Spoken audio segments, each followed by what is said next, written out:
Hello everybody, a very warm welcome to Zandvoort for the penultimate event of the season for the ADAC GT Masters Championship. The cars on the grid almost ready to go for the first of two races this weekend, two 60-minute endurance races, with the championship becoming ever more finely poised. We're set amongst the sand dunes just off the North Sea coast here, about 25-30 kilometres away from Amsterdam, just outside the town of Zandvoort, at this fantastic racetrack, which is a proper old school racetrack. It's quite narrow, it doesn't give you tons and tons of runoff area. There are some immensely fast sections out the back, which were absolutely mind-blowing to me yesterday when I was watching qualifying trackside. We can stand right by the circuit and see these GT cars being pushed to their very limits. But it also offers some tighter technical corners as well. It is a tremendous circuit. It's 4.3 kilometres long. And we have, as I say, an international field of drivers for this fantastic GT Championship. My name's Chris Hartley. I'm here to talk you through the races this weekend. And there is one of our front row starters. And it is Thomas Enger, who is going to be second on the grid in the Lamborghini Gallardo, run by Reiter Engineering, one of the most successful teams with 21 victories in this championship. Behind, though, the Porsche of Martin Ragginger, who got pole position yesterday. And that is the car and the team which leads the championship with just 4 races to go. Sebastian Asch, who's going to start this race. He did the first part of qualifying yesterday, put the car third on the grid. Well, he is looking to become the first ever double champion in this championship since its current guise was formed back in 2007. Rahel Frey lines up 4th on the grid, has been on the podium once this year, but points have been a bit scarce. The car, though, going very well indeed. She is in the Jacco Racing Audi. And they're 5th on the grid. We've got Florian Stoll. Marc Masseng will share the driving with him. And that's the MS Racing Audi R8 as well. Of late, the Audi has been the car to be in, really, because they've won 5 of the last 7 races. But we have had wins recently for BMW as well, winning one of the last 2 races. That was at the Sachsenring, but in much, much hotter conditions. At the front of the field, we've got a Porsche and a Lamborghini on row 1. We've got a Mercedes-Benz and an Audi on row 2. An Audi 5th on the grid, and then 2 Bentleys starting 6th and 7th. So you've seen the number 8 car, which is be Fabian Hamprecht starting, and this, the number 7 Bentley, is going to be started by Lukas Stolz, the German driver. And it's the first time for Bentley at Zandvoort as well, so the first time we've seen a Bentley racing at this circuit. And those two were incredibly close. The 2 Bentleys yesterday in the first qualifying session were split by just 3 thousandths of a second. They're 8th on the grid. The number 100 car is another of the Audi R8s. Daniel Dobic, the Austrian driver, giving us a wave there from inside the cockpit. And now here is a car to watch, because this is a car which is very much involved in the championship fight. The number 80 BMW Sports Trophy, the Schubert car, which won one of those 2 races at the Sachsenring in the last round of the championship. It's got a bit of work to do in this one because it's only 9th on the grid, but they are 3rd in the championship. And they're to complete the top 10.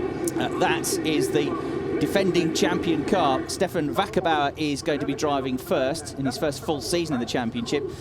He didn't win the championship last year, but his teammate did, Kelvin van der Linde, the South African, who I spoke to this morning, and he went out and did the second qualifying session yesterday and reckoned he got the pace to be on pole position, but also then got held up through the last sector of his flying lap and really pushing hard to try and get up the grid. So he's going to be attacking later on, is Kelvin van der Linde, that is for sure. It's also worth pointing out that the top 3 from the last round of the championship carry success ballast, which means an extra 30 kilograms on the number 1 car. Kelvin saying that actually they were concentrating on not running with the heavier weight in free practice to see how the car went, but on the setup for qualifying, because they were so desperate to get to the front of the grid. He said, well, that didn't work either, but they got to carry 30 kilograms. An extra 20 kilograms will be carried by the number 8 car. The car started by Fabian Hamprecht, the Bentley, and an extra 10 kilograms by the number 36 car, which is on pole position, Martin Ragginger, because that was the car that finished 3rd in the second race at Sachsenring. Performance balance inside the cars as well, depending on the level of driver, whether you have a professional or 2 semi-professionals or gentleman drivers.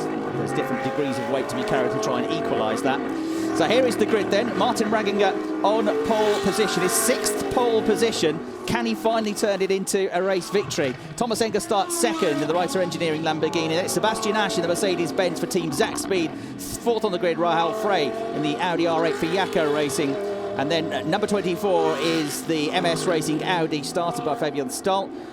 Fabian Hamprecht, number 8, the first of the Bentleys, lines up 6th. Lining up 7th, it's the other HTP Bentley, number 7, started by Lucas Stoltz. 8th on the grid, number 100. That will be Dobic in the MS Racing Audi R8. 9th on the grid, number 80. And that is going to be Jens Klingmann, the German driver, starting the BMW. And that's the highest placed BMW, would you believe? The Z4, only 9th on the grid. And then 10th on the grid, the car of the defending championship team, Christian Abt Racing. Christian Abt, a former champion himself. Calvin van der Linde, he's going to be in the car second, but it's his young, well, his less experienced teammate in these types of cars that will start the race, Stefan Wackerbauer. Calvin van der Linde finding himself in the position this season of being the team leader, despite the fact he's just 19 years of age and only in his 2nd season. But then again, he won it on his debut last year with René Rast. So there you can see the bright yellow Porsche of Martin Ragginger, who was absolutely mega in qualifying yesterday. I went and watched the first part of qualifying, which he did, out on the fast part of the circuit on the run out of Hunterrug, up the hill into Slotermacher, and then up and down into Schleivach. Absolutely flat out through there. The car was dancing, it was bottoming him out, but he kept his foot buried. And I didn't need to see the times to know that he was the quickest driver. So he lines up on pole, but there is a question over whether the Porsche is going to be harder on its Pirelli tyres, especially on the rear tyres. The cooler conditions will suit them. It's only 19 degrees, track temperature 33 degrees. At the Saxon Ring, it was 35 degrees, the air temperature. And the Porsche struggles with the tyres, perhaps more than some of the other cars. They can only use one set of tyres. There will be a mandatory pit stop after 25 to 35 minutes in the race, but they don't change tyres, they don't change fuel, they just change drivers. So you've got to look after the tyres as we get ready for the first race of the weekend, which gets underway. It looks like a decent start for Martin Ragginger. He'll charge towards the 2nd gear corner at Tarzan. He's got the inside line. He's just about got his nose in front. Thomas Enger in the Lamborghini trying to go with him, though, around the outside. It's been a decent start for Sebastian Asch. He, the championship leader, in 3rd place in the Mercedes, and then it's Rahal Frey, who holds station in 4th position as well. And one of the Audis goes off. That's the number 100 Audi of Dobic. A half spin, but he gathers it back up together again. So he just about kept it out of the barriers. But the car which started 8th on the grid, getting into a spin now. That may have been helped along by somebody else, or it might just have been getting on the power too early. But anyway, he got going again without losing actually too many places. Here's this fantastic section at the back of the circuit then, and into the very difficult Schleivach corner. Martin Ragginger telling me that it's very easy to go off here. It's downhill into the corner, very easy to outbrake yourself and run off into the gravel trap. So Ragginger leading the race. Thomas Enger in 2nd place. There was 0.2 of a second between them yesterday. The BMW of Klingmann just muscling in there to try and gain a place, and here he is on board with him, and he's going to get past the Audi and pick up a position. That was a nice move then on the way into turn 9. He gains a place, looking to come up the order. They and Klaus Bachler and Martin Ragginger have been taking a lot of points out of the championship leading duo of Sebastian Asch and Luca Ludwig in recent times. Sebastian Asch there in 3rd place, the championship leader. As I say, though, he hasn't had a great time of it of late. They had a fantastic first half to the season, and at the halfway stage of the season, they'd scored more points in the championship than anybody had ever scored before. But they've only picked up 13 points from the last 4 races. Had some bad luck, some crashes as well. And having been 42 points clear in the championship 4 rounds ago, they're now only 23 points clear of Klaus Bachler, who is the driver, the co-driver of the car which leads the race at the end of lap number 1, that Porsche. And through they come, and Rahal Frey looking pretty strong here as well. Down in the championship in 17th place. We've got a 2nd place finish at the Nürburgring a couple of rounds ago. And Rahal Frey looking very strong in that green number 16 Audi. The former DTM racer. Also took part a few years ago at Le Mans in an all-female racing team at the 24 Hours. But the car to watch certainly is the one behind her, that BMW, number 80, the Team Schubert car, the black and red machine. A bit off the boil in that qualifying session yesterday, only 9th on the grid, but on board now with Klingmann. He's up to 5th place already after just a lap or so. And it looks like he's quicker than Rahel Frey in the Audi. Just behind another car which went well yesterday in qualifying, Florian Stahl, number 24. Although he's lost a place or two, he was 5th on the grid. He's just dropped back a little bit at the start of the race, having lost a place to that flying BMW. Downhill then on the brakes, and now through the chicane here at Hans Ernst Bucht. Second gear, use all the curbs through there, and then fire towards this very tricky end to the lap. It's a double right-hander, Kumo into Ari Leyendijk curve. And you have to just ease off the throttle in some of the cars, just briefly lift off the throttle through the second part of that corner. Not all the cars, but certainly Martin Ragginger telling me this morning you have to, otherwise you just understeer and you scrub off all your speed down this long straight down into Tarzan. So the top 3 now starting to make a bit of a break for it. As you can see, we go on board with Thomas Enger. His teammate is local hero, Van Lagen this weekend, who won both of the races last year, having his first time in a Lamborghini. Thomas Enger there in 2nd place, and Sebastian Asch in the Mercedes 3rd. So we have 3 different types of cars in the top 3. It's been an incredibly open championship this last season. In the last 12 races, we've had 9 different driver pairings. Now, a 5-second pit stop penalty for car number 8 for an incorrect grid position. That's the first of the Bentleys. That's Fabian Hamprecht, who's going to get a 5-second stop penalty for being in the, well, not in the incorrect grid position, but being incorrectly lined up on his grid spot. So that's the car which currently runs in 7th place. So huge disappointment for them. The Bentley's going pretty well yesterday, as we go back on board now with Klingman in the number 80 car.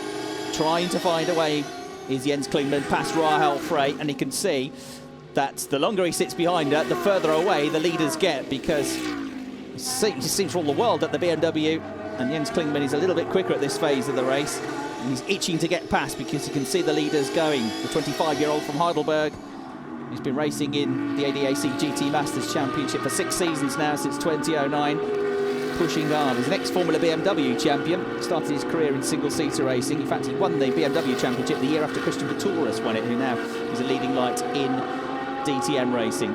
There's the number 100 Audi trying to make its way back up through the field. Dropped down to 17th place now. Has Daniel Dobic, the Austrian driver, having had that moment on the first lap on the way out of the first corner at Tarzan. Sebastian Asch getting ever closer to the tail of the 2nd place car as well of Thomas Enger. So it's a 60-minute race, mandatory pit stop between 25 and 35 minutes into the race, and the minimum pit stop time it will be of 65 seconds as we see a replay of the start. There's a bit of rubbing there with the number 24 Audi of Florian Stahl, and then look, let's see if we can find out what happened to the other Audi. Yeah, there's a bit of contact there with the Bentley as well by the looks of things, so it was a tremendous piece of car control, because he was pointed at 90 degrees to the circuit at one point, headed for the barrier, and he wrestled the steering wheel, got the Audi R8 back on track, and did a fantastic job. This is the fast-starting Jens Klingman here. You've got right up behind the Bentley from 9th on the grid. Look to the left, that's the 100 Audi that has the half spin. You can't really see it from that angle, but that definitely was a little bit of contact. And Klingman was the one that benefited. The Bentley got delayed as well, and Klingman was able to gain 2 places without having to do too much, really, on the run through the 2nd corner and down into the chicane. So this is the battle for 4th place. 2 Audis, and sandwiched in between them a BMW. The first of the Bentleys is the number 8 car of Fabian Hamprecht, which is just dropping off the pace a little bit now. On the last lap, Martin Ragginger did a 1 minute 40.7, which is about 0.6 of a second quicker than the Lamborghini Gallardo of Thomas Enger. So you can see that it's just edged away a little bit on this lap. Pushing hard. His teammate is Klaus Bachler. Klaus is on his own 2nd in the championship because he had different teammates at the start of the season. He had Christian Engelhardt with him for 1 round of the championship. He had Philipp Eng as well, the Porsche, leading light in the Porsche Carrera Cup Germany, as his teammate. And it was only after a couple of rounds that Martin Ragginger joined as a permanent teammate, which is why Martin hasn't got as many points, even though he drives the same car. So Klaus Bachler, 23 points behind the championship. He, in his qualifying session yesterday, didn't do quite as well as Martin Ragginger. He was 6th fastest, but he's a one of the younger drivers in the series. And for those of you that might be new to GT Masters, just to let you know that the way it works is that they had an hour-long qualifying session late yesterday evening, split into two, and each driver did one part of the qualifying session. And the drivers that did the first part of qualifying, they set the times in the grid for this one. There was a 10-minute break, and then the other drivers went out. And if you qualified qualifying one, then you start race one as the lead driver, and the drivers that went into qualifying two, they'll be the drivers that start the cars tomorrow. So it'll be a different order tomorrow. That's the way it's going to work. Well, Rahul Frey has just started to edge away now from the BMW, and at the back of the train, the Bentley seems to be catching up. Speaking of which, there is a slightly damaged Bentley as we head towards the conclusion of the first 10 minutes of the race, and I would imagine that was to do with the contacts with the number 100 Audi of Dobic at that run out of turn number one right at the start of the race. Back with that car and its teammate Florian Stoll. There he is, just went on board with him, the orange number 24 machine. And Florian very much in the mix here, 34 years of age, a former Porsche racer. Started his saloon car career in Porsche Carrera Cup. Before that, 11 or 12 years ago, he was racing in the German Formula VW Championship, Formula Koenig before that. You can see that damage to the back of the number 8 Bentley. Doesn't seem to be slowing it down though, it's catching up. Fabian Amperek, the 20-year-old, very young driver in that car. Been doing some ADAC GT Masters racing for the last couple of seasons. He was a teenager when he first entered this championship. Some Formula Ford racing in Denmark before that. A little bit of Formula 3 racing in the Austrian Cup. So 4th, 5th, 6th and 7th here, all nose to tail. But Rahul Frey is not leaving the door open, not making any mistakes, and it is not the easiest place to overtake at Zandvoort if you've got a reasonably quick driver just ahead of you. So the race leader is still number 36, Martin Ragginger. They have had one win this year. Martin Ragginger, that car has had one win this year, the Porsche. But when it won, it was second on the grid. It didn't actually start the race from pole. But every time they've got pole this year, they've not managed to win a race. So he's just trying to build his advantage now. Thomas Enger in second place at the moment in the number 25 Reiter engineering car. That has had one win this season. Best event for them was at the Red Bull Ring at Spielberg early on in the season, when they finished first in one race and second in the other. Looking for their first podium for quite a while. In third place we've got Sebastian Ash, still hanging on to the back of the Lamborghini. And then this battle for fourth place with Rahul Frey working really hard here. And teammate is Philip Geipel, who only qualified the car 12th when he went in. So you will get some variance between the abilities of drivers within cars. And that's going to make this a race of two halves, really. It's going to be interesting in the second half of the race, when perhaps in some cases quicker drivers get in and sometimes slower drivers. And that's the first big look down the inside that we've really seen from Klingman, as he definitely showed his intent on the way to Schleivlatt there, but there was no way through. And so hanging on to fourth place, Rahul Frey. Bit of a queue now forming up behind her, as you can see. And the problem for Klingman is that if he goes for it, he's got to fully commit to the move, because if he tries a move and he has to get off the throttle, you can guarantee that the Audi and the Bentley right behind him will have no hesitation in pouncing and trying to take his own positions away from him. So 4th, 6th, 6th and 7th all together. There's another train in the background which has been formed up behind the Nissan of number 23, which is driven by Mark Gassner. Now he is just in the background with the second of the Bentleys behind him. Let's drop back a little bit after a good qualifying session. Lucas Stoltz was 7th fastest. He's now currently in 9th place. Got 19 cars in the race. We had 20 cars at the start of the weekend, but unfortunately the team which leads the Gentleman's Trophy for the amateur drivers had a crash in free practice 2 at the last corner yesterday morning, and the car was very badly damaged. The team saying that they could put it together again. This is one of the Nissans. It's the number 22 MRS GT Racing Nissan, which is absent from the race. You may have noticed Florian Scholzer had the crash. His teammate Dominic Joost both out of the action this weekend, and the team saying they could fix the car, but it needed to go up on the rig, and it would have been a bit of a risk to fix it and then send it straight into the race with no other time to send it out in practice or warm up or anything like that. So they opted to pull out. It wasn't all bad news though for one of the drivers, Dominic Yost, because it's his birthday this weekend.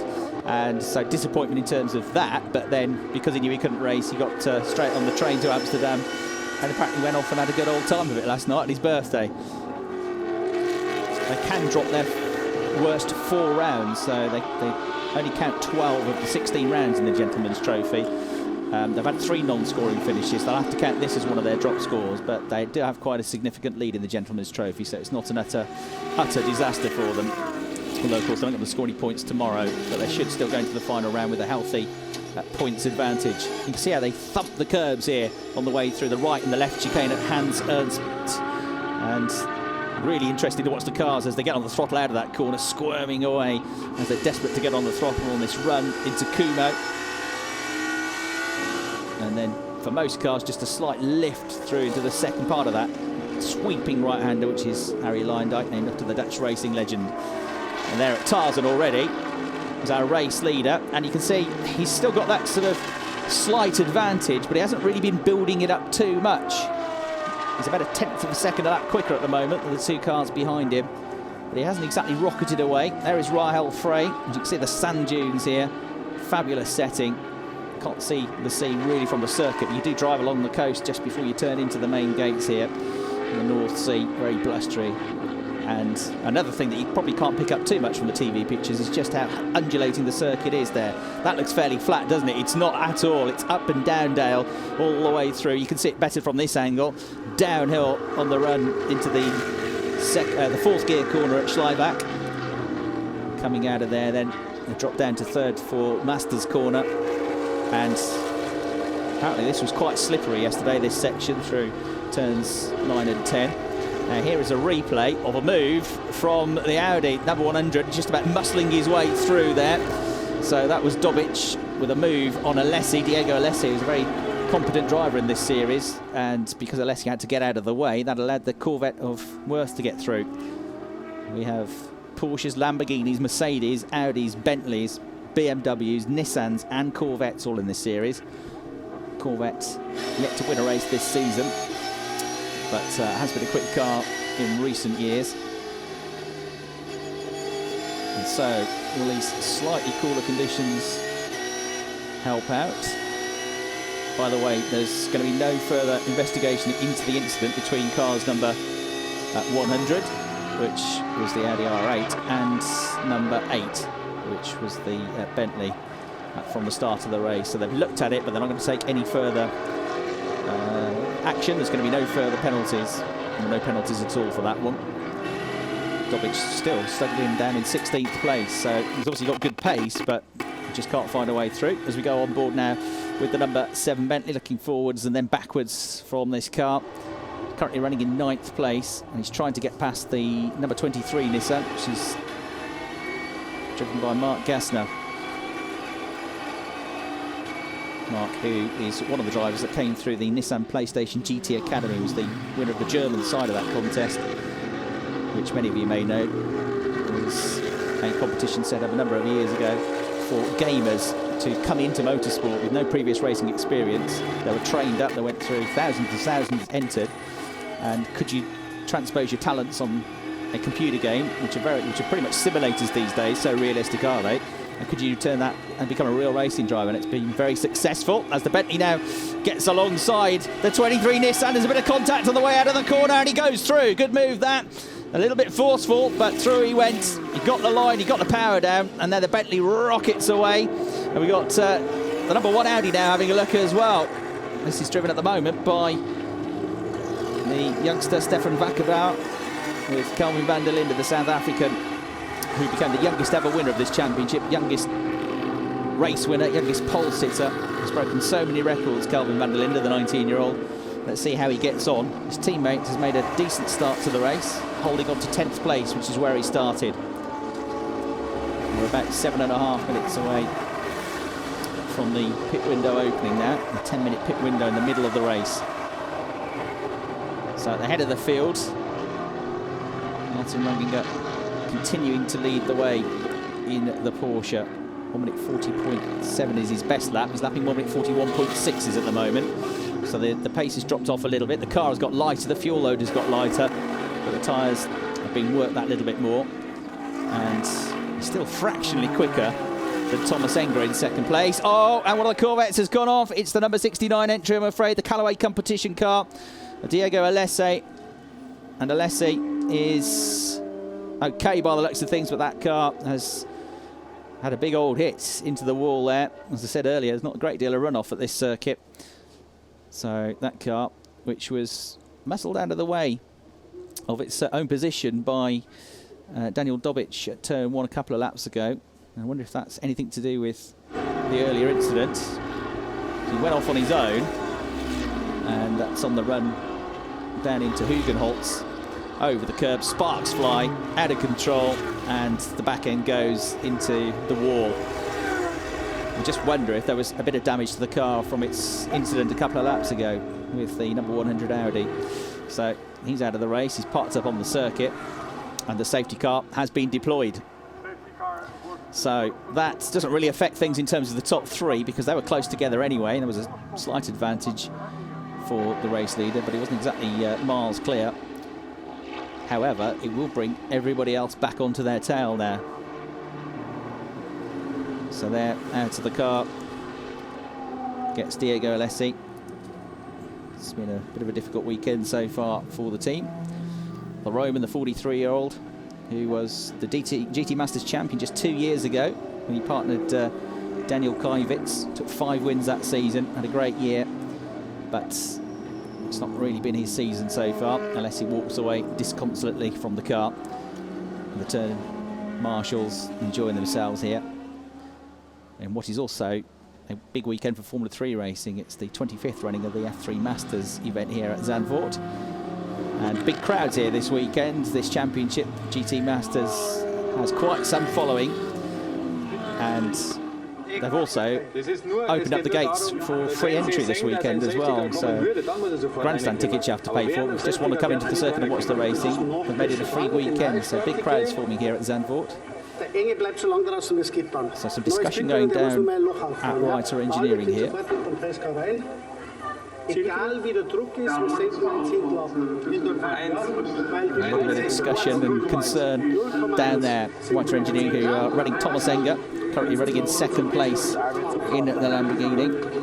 The 39-year-old celebrated his birthday just a few days ago, who in recent times has been making a name for himself in GT racing. He was one of the leading runners in the GT1 World Championship a few years ago in 2010 and 2011, finishing 4th in the championship.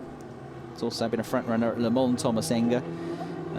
In 2009, finished in 4th place at the Great Race. Had a class win at Le Mans in 2003.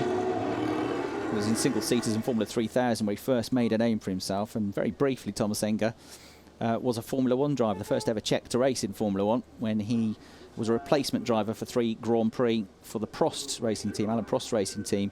They replaced the injured Luciano Berti. Unfortunately, at the end of that season, the team folded, and so he never got a drive again. So a very brief foray into Formula 1 racing for Thomas Enger. But a very competent driver. Quite a bit of damage to the car there. And there's lots of adverse camber on that run into the chicane. It's completely blind as well on the way into the turn. Coming out of Gerlachbocht into Hugenholtz.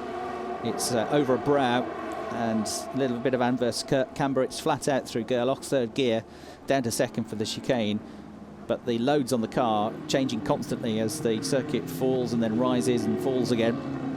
And if you're slightly out of control and you get on the curbs or the grass, it will snap away from you in an instant. So you see the car's been moved around the corner a little bit. The marking's still on the wall where it made contact. And there is the car which won last year's championship, Christian Ab's team, Calvin van der Linde, winning the championship with René Rast at his first ever attempt. But they've had a horrid season so far this year. Lots of technical problems at the start of the year. Some of the problems have been self-inflicted in the second half of the year. Been a number of races where Calvin hasn't even got in the car. His teammates had some incidents. As I say, last year they had the very, very experienced René Rast, the Porsche racer superstar, and now formerly, and now of course a works driver for Audi and Le Mans racer. He was in the car last year using all of his experience, but now suddenly Calvin van der Linde at 19 has been thrust into the position of team leader. And yeah, they've had all sorts of difficulties, but a really big morale-boosting victory at the Sachsenring last time out, their first of the season. And they're not going to retain the championship, but just try and get some wins. And go for it, as Calvin van der Linde was saying. So the safety car is coming in this lap. Only a couple of minutes away from the pit window opening. It opens after 25 minutes. We've had 23 minutes of racing so far. So there, the safety car lights out. Martin Ragginger starts to back things up now. Very, very competent GT racer and sports car racer. He's been a class winner at the Dubai 24 Hours. Fourth in this championship a couple of years ago. He won the Spa 24-hour race back in 2010. And a front runner in the Le Mans series as well. Some GT2 European Cup racing. He won that one. So very quick driver, the 27-year-old Austrian. And he now spreads the field out as they get ready for the restart. This is the run through Ari Lyondijk. So no overtaking to the start-finish line. Thomas Enger, he's getting pretty close to him. And the restart gets underway. Watch for Sebastian Asch as well in the Mercedes. Rahel Frey trying to defend her fourth position from the BMW. The BMW, this is going to be his best chance. Goes for it here. Top two make contact. Ragginger is off. Contact with the Lamborghini. He is sent off into a spin. The BMW got through as well on Rahel Frey. Oh, what a shame. Martin Ragginger, there is his teammate looking absolutely disconsolate. Well, what a shame. Martin Ragginger there. Klaus Bachler with his head in his hands, looking desperate. We saw as well a glimpse of watching its stony face, Jaap van Lager, the teammate to Thomas Enger. That was three going for one corner. Let's have a replay. So Thomas Enger goes for it here. Had a very good restart. He's got the Mercedes right behind him as well. I think there was a tiny bit of rubbing, and on the outside line the Porsche went away. Here's on board with Enger. You can see why he went for it. He got the inside line. The Porsche tried to stay with him. Two didn't fit into one. There was contacts. And Ragginger, who's been a bit of a star this weekend, is off into the gravel. And further behind, there was also a good move from Jens Klingmann in that number 80 BMW to get past Rahel Frey, who's also lost out to the number 24 Audi. Yeah, definitely contact there. That was a case of two drivers wanting one corner and nobody wanting to give up. Enger was committed to the move, and he couldn't exactly back off, could he? Because he got Sebastian Asch right behind him. And there's Jaap van Lagen in the yellow and orange helmet applauding, and then sort of thinking, well, not sure about that.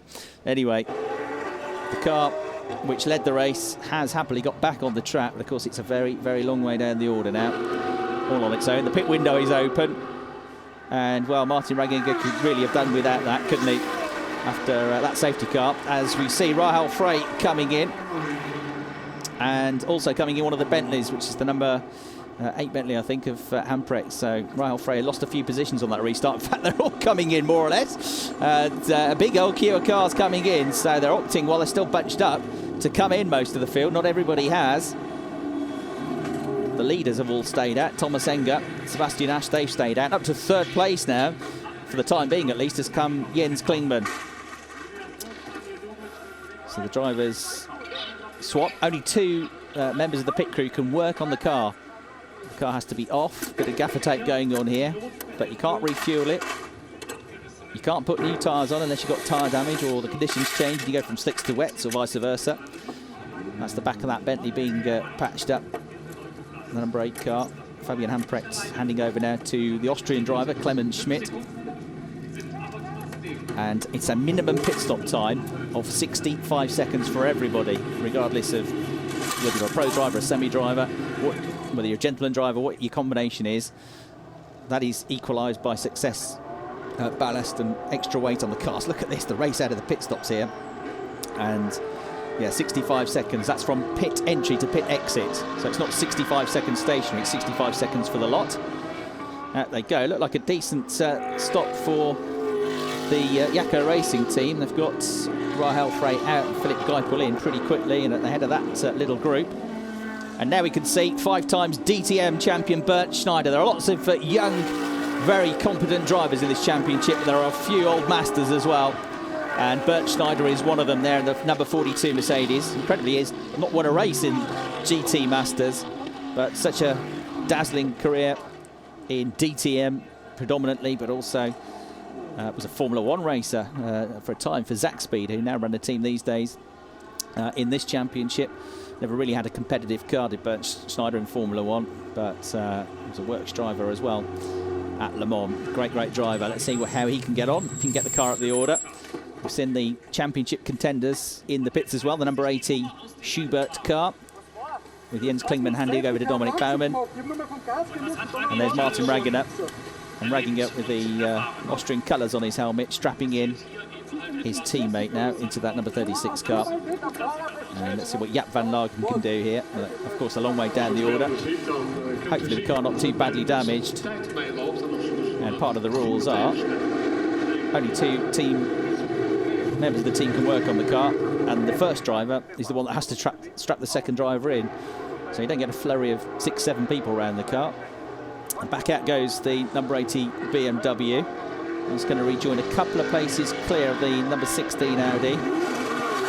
Right, so Jaap van Lagen won both the races here last year. He is very unlikely to win the race now, but he will absolutely go for it, that's for sure. Oddly enough, Thomas Enger on the grid was saying that he hoped people remembered that there were 2 races this weekend and didn't get too carried away in the first race and looked after the cars. And of course, it's him that ends up getting involved in the incident with this car, the battle for the lead of the race. There is the number 25 car, Thomas Enger staying out, Sebastian Asch benefiting from that as well, and looking to pick up some points here. As I say, points have been a bit scant lately. Last 4 races, the 2 at Sachsenring, the 2 at Nürburgring, they haven't been on the podium, and the best result was a 5th place finish. So you have to go back to the Lausitzring 3 events ago until they were last on the podium with a race win. So the start of the year for that Mercedes was fantastic. Second and first in the first 3 races, then a 4th, then a 2nd, then another 1st, then a 4th, then a 1st. Barely off the podium and never out of the top 4 for the first 7 or 8 races of the year. But it hasn't quite worked out for them recently. So there you look back at Sebastian Asch, son of Roland Asch, who was a very successful DTM racer and was teammate to Uwe Alsen, who's also in this championship these days, and looking to become the first ever double champion since the championship was born in its current guise back in 2007. He was the champion alongside Maximilian Gotz back in 2012. Done some Porsche racing and some Seat Leon Supercopa racing in the past as well. Sebastian Asch, still a relatively young man, just 28 years of age, and absolutely hanging on to the tail of Thomas Enger here for 1st and 2nd positions. So these are the top 2. The car which runs 3rd at the moment is the number 24 MS Racing Audi, so the first of the KFZ Tyler 24 MS Racing cars. And there's Florian Stoll, who stayed out as well, as we see into the pits coming that car, and just in front of it Sebastian Asch. So 3rd and 4th come in, sorry, 2nd and 4th come into the pits. And another one that's come into the pits is the Nissan, the MRS GT Racing Nissan number 23 Mark Gassner has come into the pits. So championship leaders change drivers now. The Zach Speed team, Eric Zakowski founding the team. His son Peter running it these days, as from the Formula 1 team. And now, are they going to get out in front of the number 80 car, which was just behind them before the pit stop started? And they're one of their closest championship rivals. 3rd in the championship, the BMW, the Schubert squad, but only 8 points behind 2nd in the championship. So still very much in contention here. Still 100 points up for grabs. On board with the new driver in that car, which is Dominic Baumann. Can the Austrian get to turn 1 before Sebastian Asch? I think probably not. He's just going onto the start-finish line, and the Mercedes should be well clear. There you can see the black and red BMW in the background. It's going to carry more speed into turn 1. It's going to be a long way down, and it's actually going to be behind the Audi as well. That's made a good stop, hasn't it, all in all? So the BMW not there, not where it needs to be. And here's Calvin van der Linden out on board the number 1 Audi. So, in fact, he's about to be. It's gone in and served its penalty, so out it goes. And at the head of the field, we've still got Thomas Enger staying out as long as he can. But he'll have to be in soon, and in he comes, right on cue. Pit window open, but not for much longer. Just for another couple of minutes. So Thomas Enger is going to hand over to the equally competitive Jaap van Lagen, the Dutch driver here in his home country, of course. The 38-year-old. all-world touring car racer. And second in last year's GT Masters Championship was Jaap van Lagen. So where are they going to come out? Nose to tail it was between them and the number 21 Mercedes before the pit stops. The Team Zack Speed car is being pushed hard now. It's a very critical stage of the race. Luca Ludwig is the driver on board, being strapped in at the same time. You can see Jaap van Lagen. He's got to sit and wait though for that time to elapse to make sure he doesn't leave the pits before the 65 seconds comes out. The 1 second time penalty for car number 1, by the way. They short pitted by 1 second, so Kelvin van der Linde, that's why he had to serve a stop go for 1 second. Right, out goes the Lamborghini, then the Reiter car, and on board you can see the Mercedes trying to get there. I don't think it's quite going to do it though. It's still going to be the number 25 Reiter Engineering Lamborghini in the lead of the race, and by a slightly increased margin, pushing hard on the brakes into Tarzan, and down through the gears goes its new driver, but he's probably about 2 seconds behind. We'll see when they come back around, but couldn't quite do it. So it's a good effort, but it's not to be so far. Looking a bit disconsolate. Still a long way in the race to go yet, though. They don't actually lead the race as yet, technically, because others have yet to pit, so including the number 7 Bentley, which leads the race. So Lucas Stoltz leads the race, but hasn't yet been into the pits yet. The tension is too much to bear here, isn't it? Shake of the head. Right. Number 25, once the pit stops sort themselves out, will be the leader of the race. The Reiter Engineering car, Jaap van Lagen. It's not going to be easy to beat round here. The Bentley's come in. So from the lead of the race, that should slot back in and around 6th place or thereabouts. And Tom Dillman, a French driver, getting in for his first time in the car. The 26-year-old from Mulhouse in France, a former GP2 and GP3 racer. Formula 3 racer, very quick driver. Let's see how he gets on in his first stint in the car this weekend in race conditions. So these two are going to pick up first and second positions. The Zack Speed Mercedes, driven by Luca Ludwig, trying to push on now and close the gap. Of course, there's no issue of having cold tyres when you come out of the pits, because you're on the same tyres you were on before the pit stops happened. So it should be straight up to speed. The Bentley comes out. I don't think it's going to be third, but it might be fourth here, or it might be third, actually. He comes out, cutting across onto the circuit a little bit early there. The Bentley just ahead of the number 24 Audi, which is now driven by Marc Basseng. And Marc Basseng getting his heels dug in here, and through he goes to cement that third position. Fantastic stuff there. It was sheer determination. The Bentley had got its nose in front as it came out of the pits, but Basseng was having absolutely none of it, and flew through, coming out of Tarzan and into the second turn. 25 race wins in the VLN Endurance Championship, Marc Basseng, so he knows how to drive a GT car, and that was a good move. So that's the car which has really come up through the rankings during the pit stops, isn't it? The number 24 machine. And here we can see the number 36 car, Klaus Bachler, second in the championship. He's got to get into the top 10 to pick up any championship points now. It's been going well of late. He's going to get past the Nissan and will gain a place, and that will put him up to 16th position. So 16th place. It's the same point scoring system, FIA point scoring system, as you get in Formula 1. 25 for a win. Another replay of the incident which shaped the race that just before the pit window and just on the restart after the safety car, after we lost the number 69 Callaway competition call there, which bunched them all up. So Martin Rangingham was in the car and was spun around in, I think, what you'd call a racing incident between those two front runners. No further action is being taken. So again, the stewards have looked at it, but the officials are happy that there wasn't more a portion of blame to one driver than another. Two drivers going for it. One of them came off worst.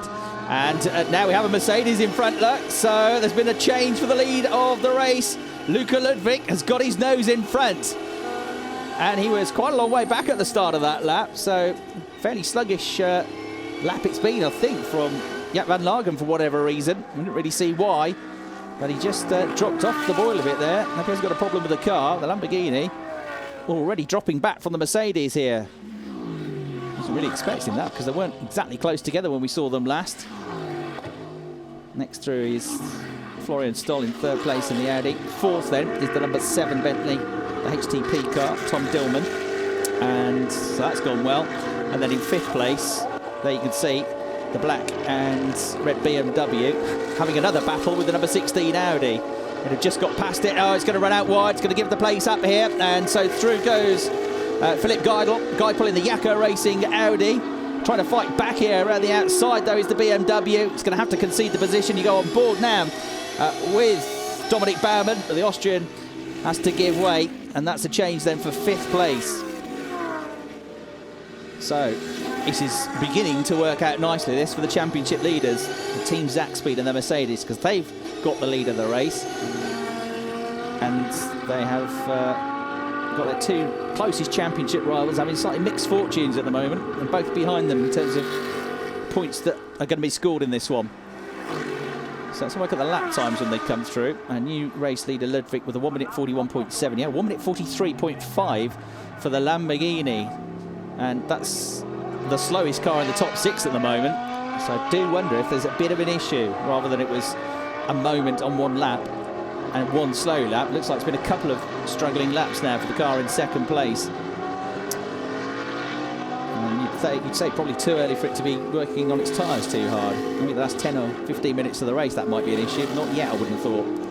There's Bert Schneider in the gold and black number 42 Mercedes, the HP Racing car.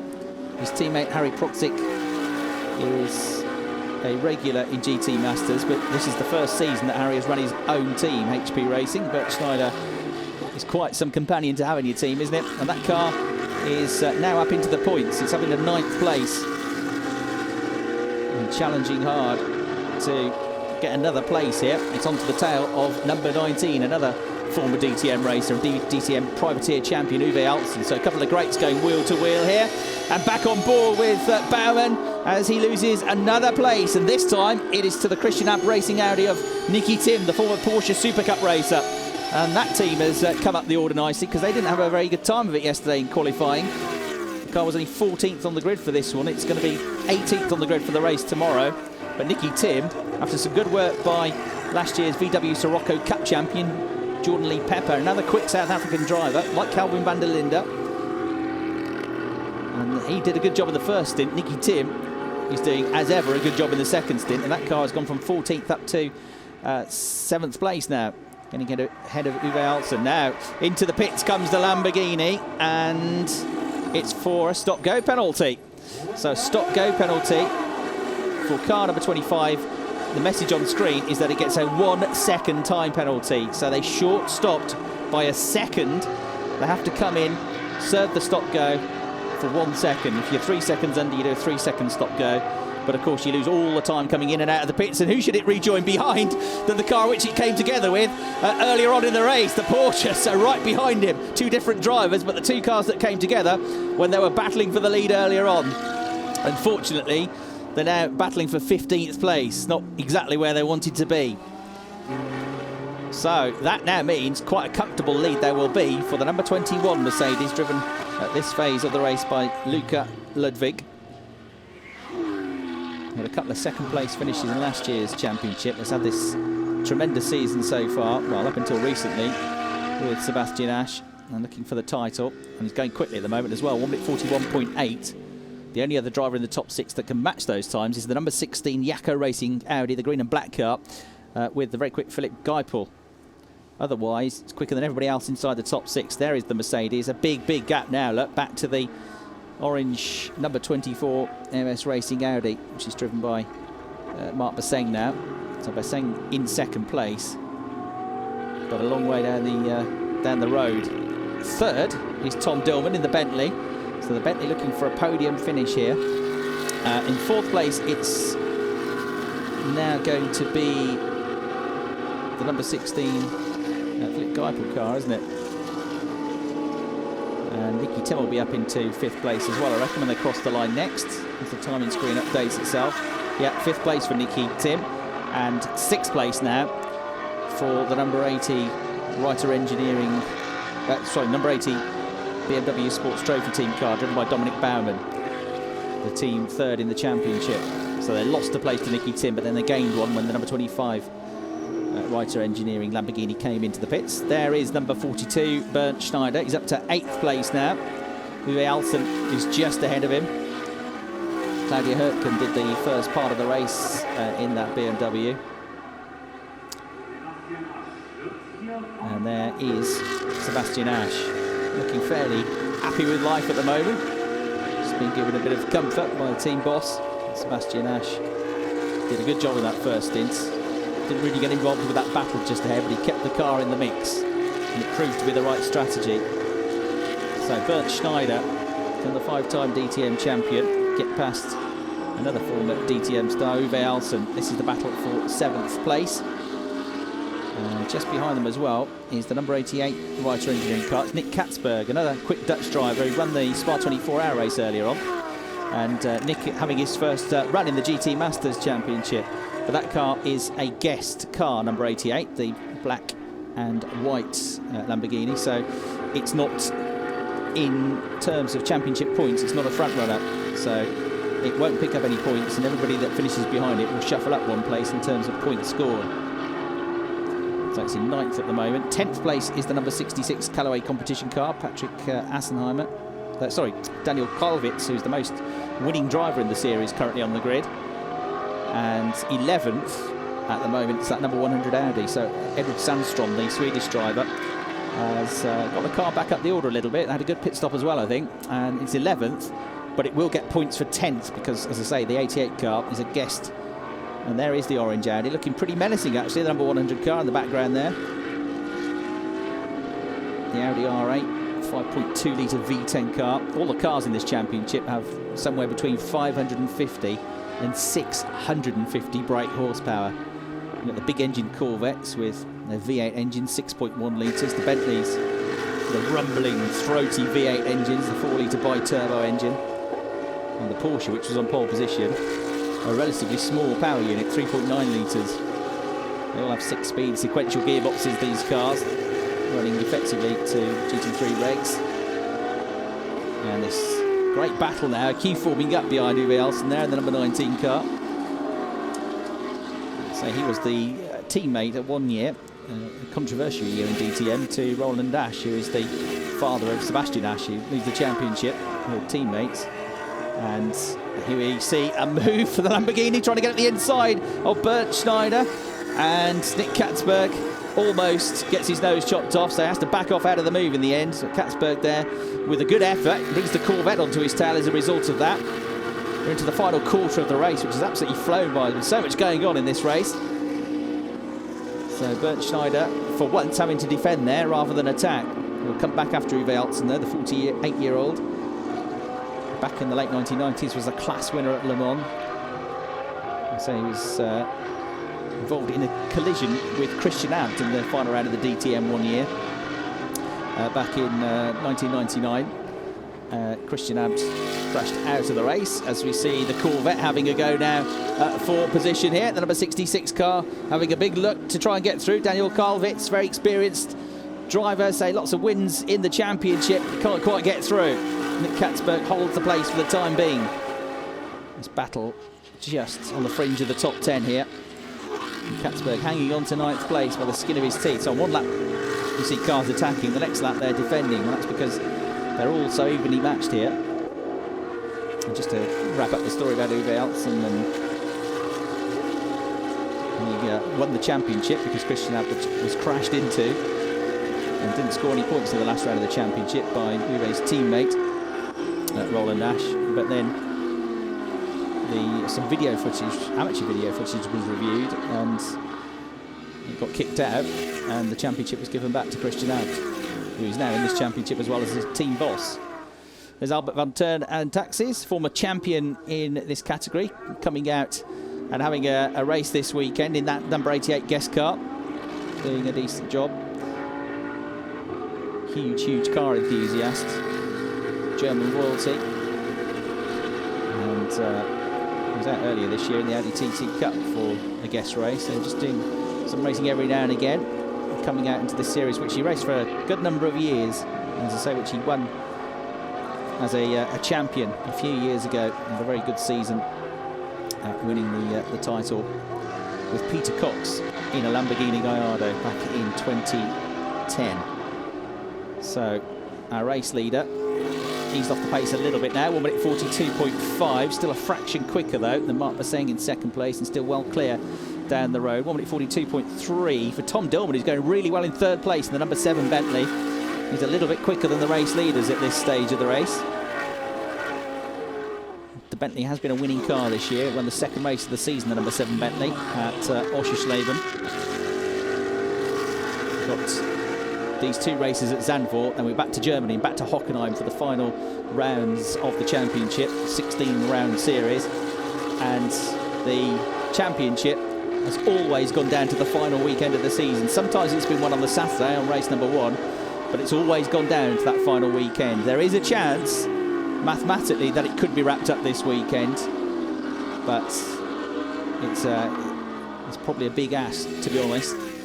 Sebastian Asch and Luca Ludwig to do that. Bert Schneider having this tremendous battle here with Nick Katzberg. Katzberg again alongside him, but he's on the outside line here. He's got his nose in front on the way into the chicane. Great move from Katzberg. The Dutch driver gets through, just threw it on the way into the chicane there and got through ahead of Bert Schneider. That was tremendous driving, and none other than Bert Schneider. So I'd be very pleased with that. Nick Katzberg gets him up into 8th place in the race.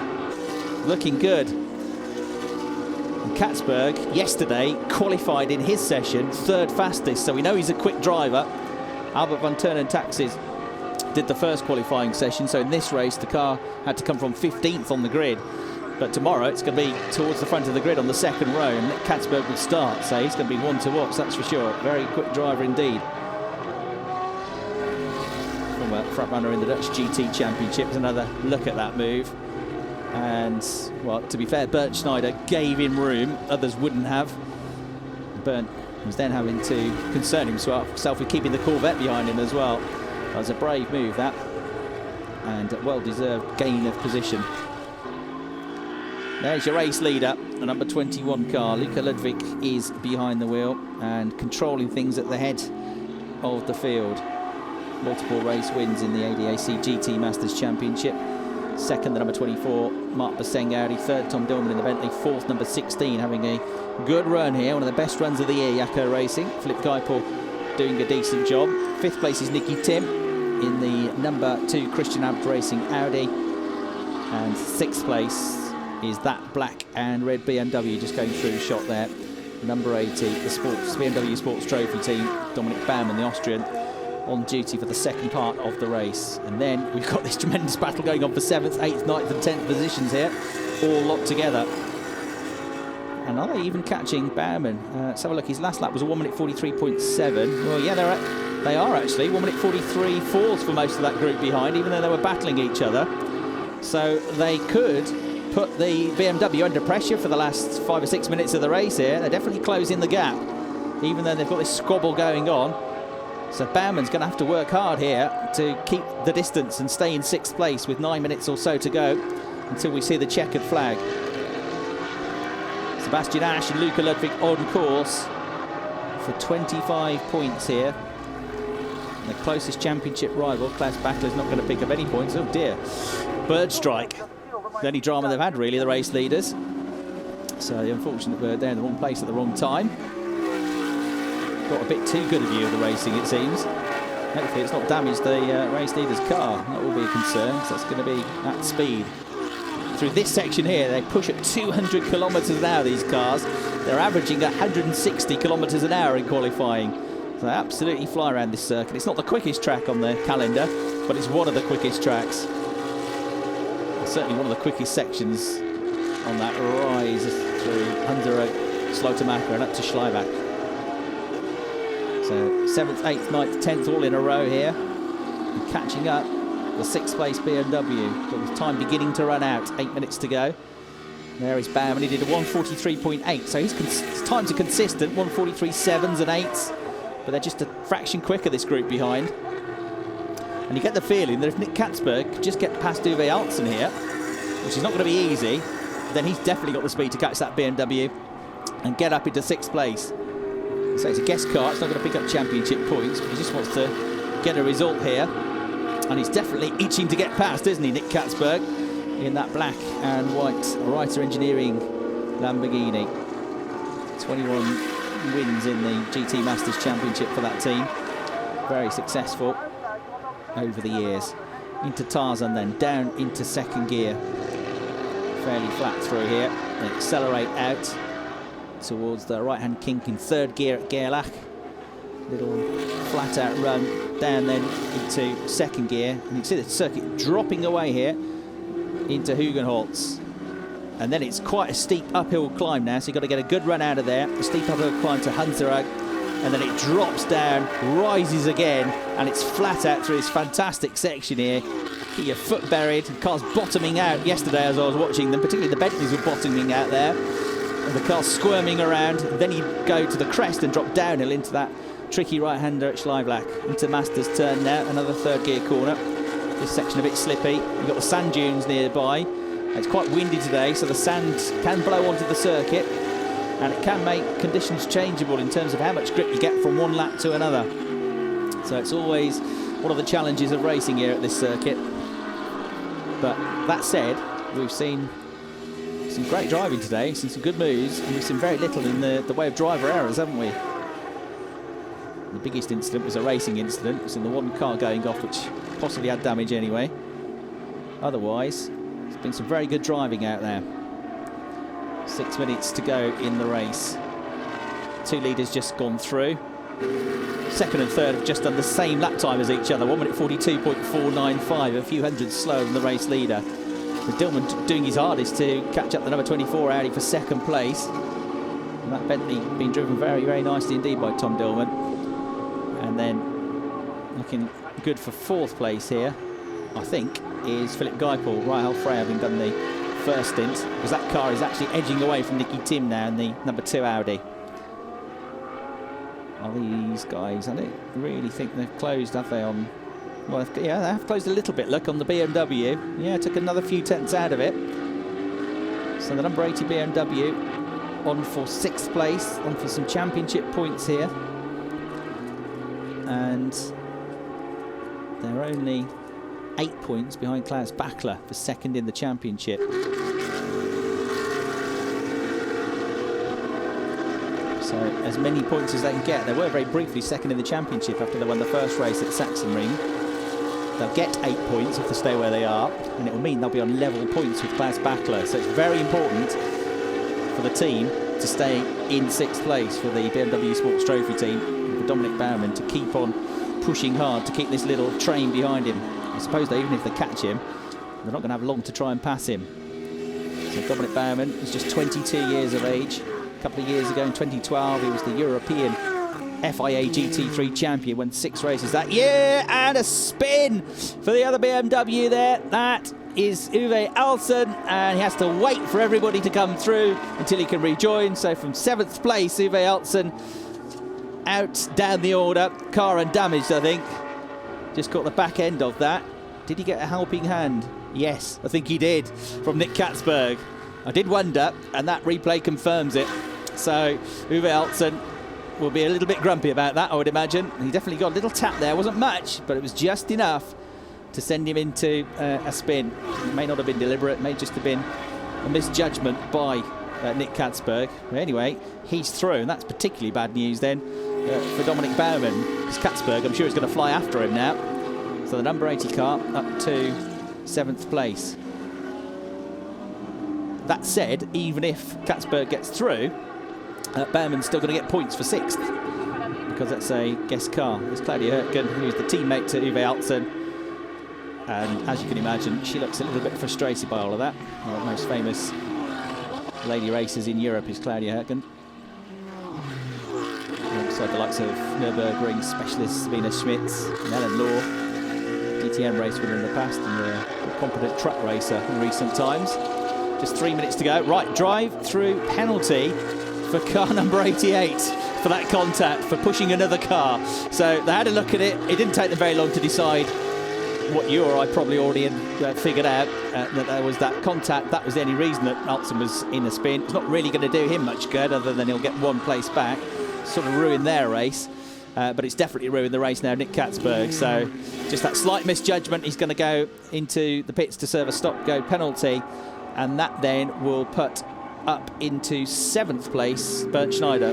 So after all of that, He's going to be back at the head of the group, but look how close they now are to the number 80 BMW of Dominic Baumann. 6th, 7th and 8th, but one of them is going to peel right. It's going to be the Lamborghini, and he's going to go and serve his stop-go penalty straight away with only 2 minutes and 20 seconds of the race left to run. So a real shame there for them. We've only got 3 cars that classify for the Gentleman's Trophy that have at least one gentleman driver with them. They are the number 3 Christian Ab Racing Audi, which is doing a good job in 10th place at the moment. But behind it in 11th place is the number 13 RWT Team Racing car. And then the other car is the number 23 Nissan, which is a bit further back in 16th place. So 10th, 11th and 16th, the 3 cars, the 3 remaining cars from the Gentleman's Trophy. With our Gentleman's Trophy points leaders, as I said, out after a crash in free practice, ruled them out of the weekend. The MRS GT Racing team of Florian Scholz, who was the one that crashed at the final turn, and Dominic Joost, who's decided to go off to celebrate his birthday in Amsterdam instead of watching the racing going on here at Zandvoort. Now Bert Schneider goes for the move here with just 1 minute and 20 seconds left on the clock, and he's got his nose in front. The Mercedes wrestles through and gets ahead of Dominic Baumann, and that will cost them points, and he's going to lose another one to the Corvette as well. So through goes the number 66 car of Daniel Karlvitz. Good opportunistic driving there from Daniel in the Callaway competition car. So Callaway have had 1 car in the barriers, but another car going well here in the race. So that's crucial for the championship, because that's 2 lots of points lost. There's going to be another move here. From further back comes the number 100 Audi, and that was a good move as well from Edward Sandstrom, who's been busy in the second half of the race, making up for lost time after their lap 1 incident. So that is a disastrous penultimate lap of the race for the team third in the championship, because they've gone from 6th down to 9th now. Instead of getting 8 points as bits of bodywork fly off over the start-finish line, they are only going to get 2 points, so they will stay third in the championship. The big winners, though, and extending their points advantage for the first time in a number of races, are going to be Luca Ludwig and Sebastian Asch, because they are on course for their 3rd victory of the season after wins at Spa and Lansing Ring. There goes the bodywork, and it looked like it came off the Corvette to me. I don't think it's going to be a big issue, though, to be honest, especially as we're on the last lap of the race. So on course for 25 points. So instead of being just 23 points clear in the championship, they're suddenly going to be 48 points clear in the championship, more than doubling their advantage. How quickly things can change in motorsport. They're all a bit down in the dumps before this weekend. Things not going right in recent rounds, but they're going to be back to where they started a few rounds ago now, with nearly a 50-point advantage in the championship. Only 75 points still to go at the end of this one.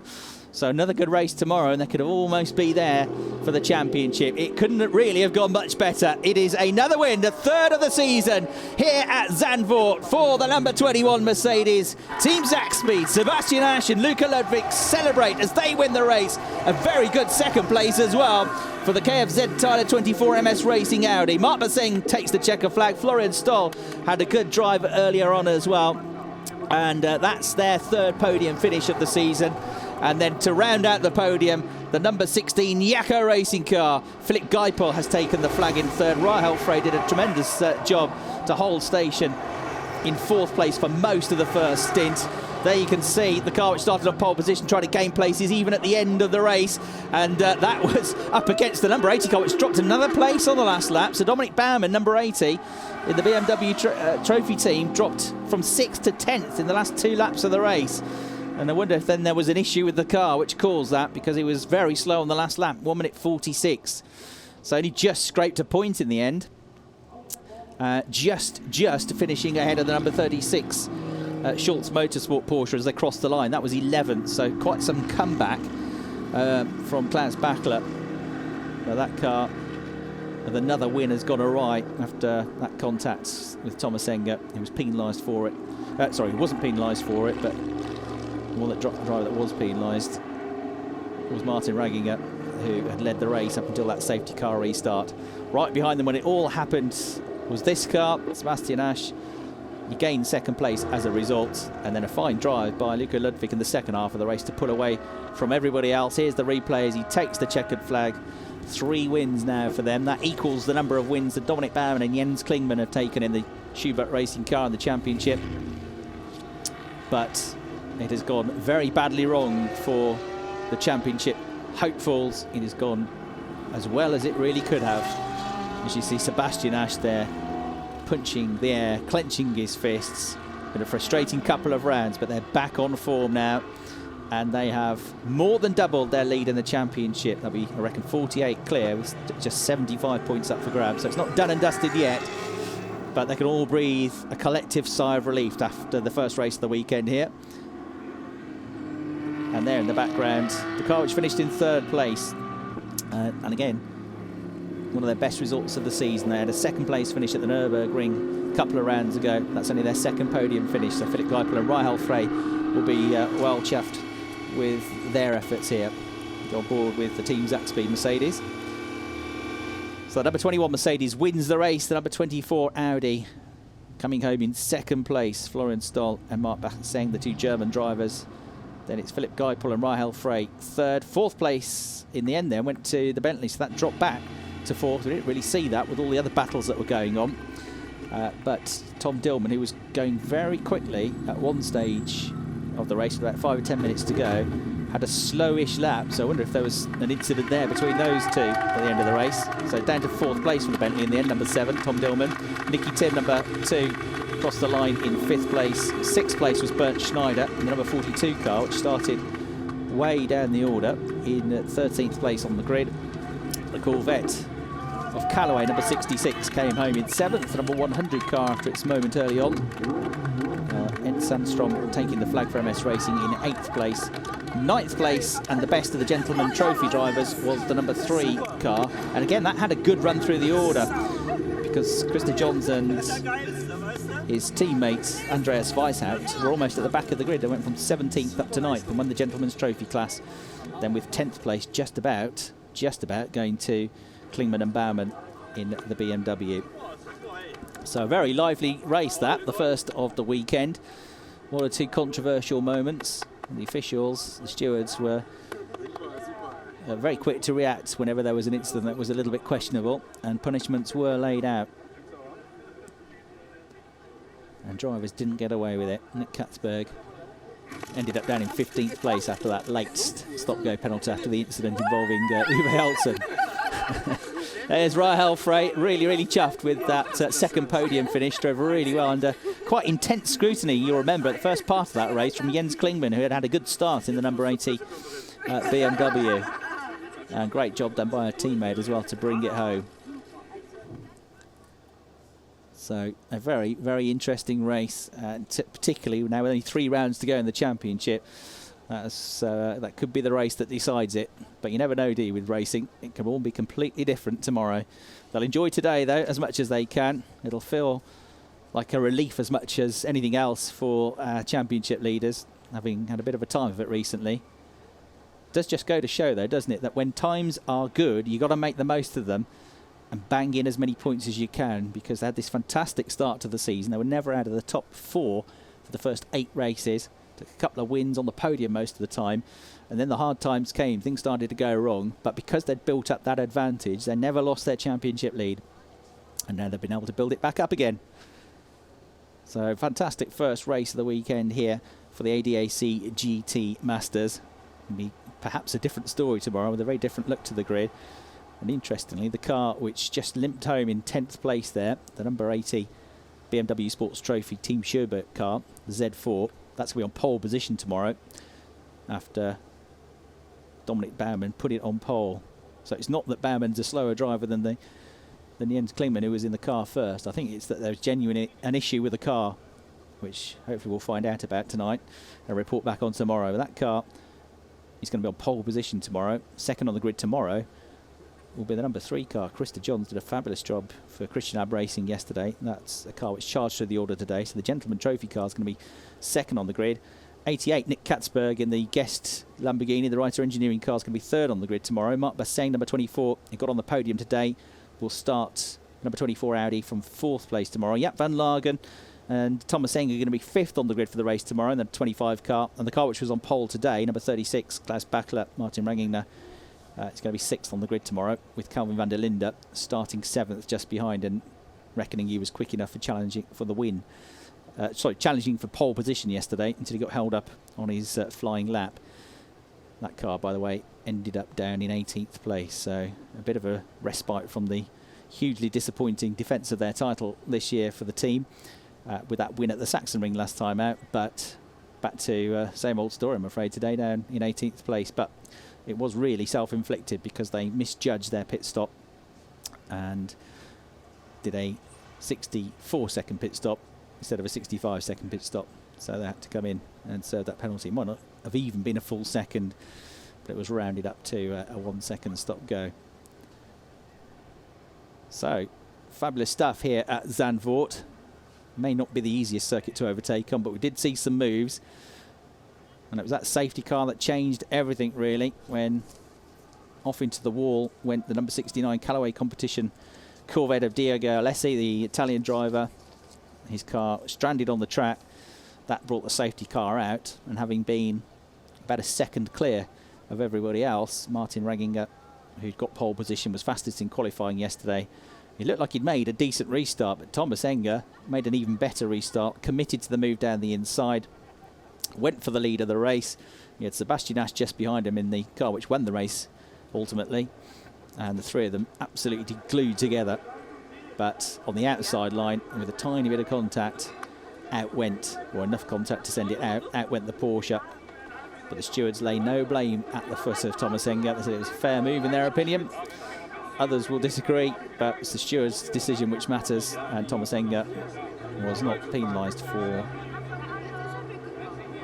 that move.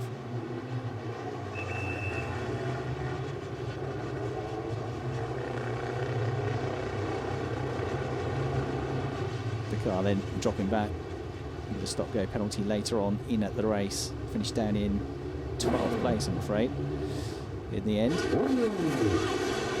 So no third victory on the bounce at this circuit in GT Masters for Jaap van Lagen. But if you start in the race 5th on the grid tomorrow, and you can guarantee he'll be going for it. So the podium is being readied. There are top 3 overall. Our top 3 teams. There'll be, well, there are only 3 of them, but there'll be a podium as well after that for the top 3 Masters.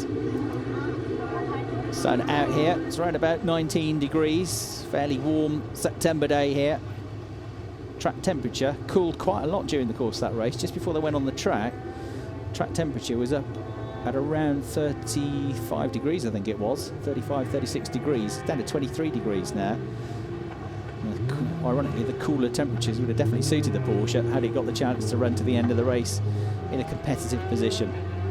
And so that wind fairly strong, but nobody really seemed to be struggling with grip too much, did they?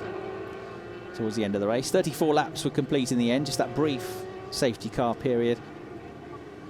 And we've got another 1 hour race to come tomorrow here at Zandvoort. So with a big crowd now assembled. The race tomorrow is going to be kicking off slightly earlier, so it'll be at 1:15, 1:15 local time here in Holland. That'll be the race start time. The car's on the grid before that, and we'll bring you our coverage 5 or 10 minutes before the start of the race itself, which is going to be the 14th round of the championship. It could just about mathematically be the race that decides the championship as well. If it goes like it did today, it could wrap things up for the first time in history. We could have the championship decided before they get to the last round at Hockenheim. But you'd think the chances of there being such a gap between the points scored amongst our top 3 teams of the championship like there was today, probably a bit unlikely tomorrow. It'll certainly be a great spectacle if it goes down to the wire to the last round of the championship at Hockenheim like it normally does. That'll be the last round of the championship, rounds 15 and 16, and that's going to be in just a few weeks' time, the first weekend of October to Hockenheim. So these cars, this international field of drivers, giving us great entertainment here at Zandvoort. And it was the set of drivers which kept their cool, really. It's just them being interviewed there for television. And you can see that it was those drivers that kept their cool and just stayed in touch with the leaders. But you could also see that Sebastian Ash wasn't prepared to really get involved in any battles, not in the first half of the race anyway.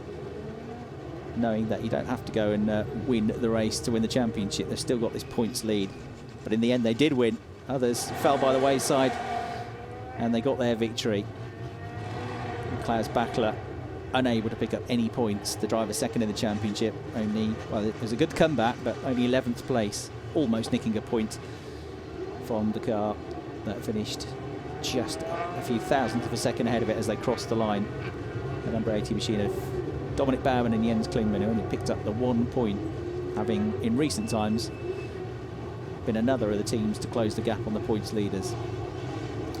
Those are really the 3 teams involved in the championship fight. The team fourth in the championship is HP Racing, and it was a decent finish as well, wasn't it, for Bert Schneider and his teammate and team leader Harry Proziek.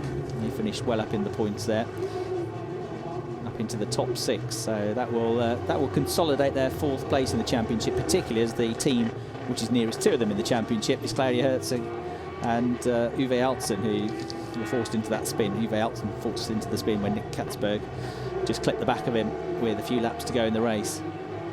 So they don't pick up any points either. And then Lukas Stoltz is 6th in the championship before today, but on the same points as Daniel Karlovitz, the former champion, and Andreas Wirth in the Callaway Competition Corvette, which again managed to pick up some points, and Daniel driving very quickly at the end of the race to gain a few more points. So fantastic setting for racing here at Zandvoort. And this field of drivers which come from all across Europe. A couple of South African drivers in the mix as well, with Jordan Lee Pepper and Kelvin van der Linde, who've both had mixed seasons. Jordan, let's not forget, in his first season of GT racing. Kelvin in his second as the defending champion, having been the youngest ever winner last year. There then is confirmation of the results, and after 1 hour there's only 4.6 seconds between leaders. A win for Mercedes, first win for a while for Mercedes since Lausitzring a few rounds ago. Audi's 2nd and 3rd. The Bentley HTP car dropping back for some reason that we don't know about on the last lap or so, to just miss out on a podium finish, and they see the rest of the runners. And 2 laps down in the end was the car which was the 3rd best in the gentleman category, the MRS Nissan, and non-finish for the number 8 Bentley as well, after that went well in qualifying yesterday. So here then, up to the podium comes our championship leading duo of Sebastian Asch and Luca Ludwig. They have taken the points. They have kept their heads while others around them had problems, and they're now in a very strong position. And well done as well to Florian Stoll and Mark Bassing up onto the podium in 2nd place. And in 3rd place, great to see Rahel Frey and her teammate Philippe Guiport getting their 2nd podium in recent rounds to round out the top 3. And our winning team, of course, Team Zakspeed, Peter Zakspeed's team, with their Mercedes on the top step of the podium. We'll now have the national anthem of our race winners.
So a big cheer, a big round of applause, and some very, very relieved and happy faces on the top step of the podium to pick up their third win of the season. The silverware goes to Sebastian Asch and Luca Ludwig Biederdorn, presenting the silverware to our race winners. They'll have their work cut out tomorrow with a bit more to do from further down the grid. They're only going to be 9th on the grid tomorrow, but who would put it past them? Hope you enjoyed our coverage. Make sure you watch us for race 2 tomorrow. From me, Chris Hartley, and the team, it's goodbye from Zandvoort.